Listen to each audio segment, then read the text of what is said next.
ಧಾರವಾಡದ ಮುಲ್ಲಾ ಡಾಬಾ ಬಳಿ ಕ್ರೂಸರ್ ವಾಹನವೊಂದು ಮರಕ್ಕೆ ಡಿಕ್ಕಿ ಹೊಡೆದ ಪರಿಣಾಮ ಇಬ್ಬರು ಸ್ಥಳದಲ್ಲಿಯೇ ಸಾವಿಗೀಡಾಗಿದ್ದಾರೆ.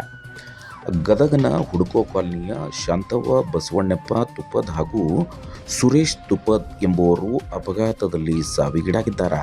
ಕೊಲ್ಲಾಪುರದ ಶ್ರೀ ಮಹಾಲಕ್ಷ್ಮಿ ದೇವಸ್ಥಾನ ಹಾಗೂ ಬಾಳುಮಾಮ ದೇವಸ್ಥಾನಕ್ಕೆ ಭೇಟಿ ನೀಡಿ ಮರಳುತ್ತಿದ್ದ ಸಮಯದಲ್ಲಿ ದುರ್ಘಟನೆ ಸಂಭವಿಸಿದೆ. ಘಟನೆಗೆ ಸಂಬಂಧಿಸಿದಂತೆ ಗರಗ್ ಠಾಣೆಯ ಪೊಲೀಸರು ಸ್ಥಳಕ್ಕೆ ಭೇಟಿ ನೀಡಿ ಪರಿಶೀಲನೆ ನಡೆಸಿದ್ದಲ್ಲದೆ ಘಟನೆಯಲ್ಲಿ ಗಾಯಗೊಂಡವರನ್ನು ಆಸ್ಪತ್ರೆಗೆ ರವಾನೆ ಮಾಡಿದ್ದಾರೆ.